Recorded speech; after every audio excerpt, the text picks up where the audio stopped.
राहुरीच्या राजकारणात सध्या शांततेच्या आड एक मोठं वादळ तयार होत आहे आणि या वादळाच्या केंद्रस्थानी आहे तनपुरे.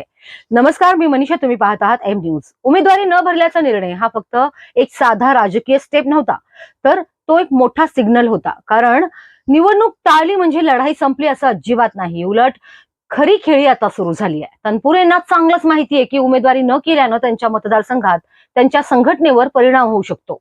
कार्यकर्त्यांमध्ये संभ्रम, समर्थकांमध्ये नाराजी आणि विरोधकांसाठी संधी. त्यामुळे आता त्यांना प्रत्येक पाऊल मोजून टाकावं लागणार आहे.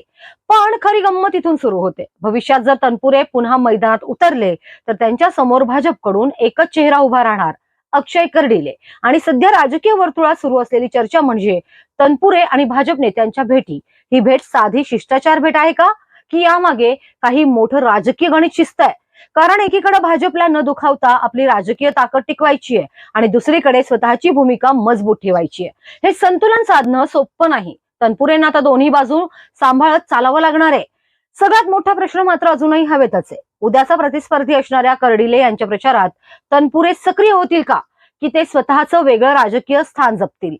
या सगळ्या प्रश्नांची उत्तरं एकाच गोष्टीवर अवलंबून आहेत: भाजप नेत्यांबरोबर होणाऱ्या त्या भेटीवर.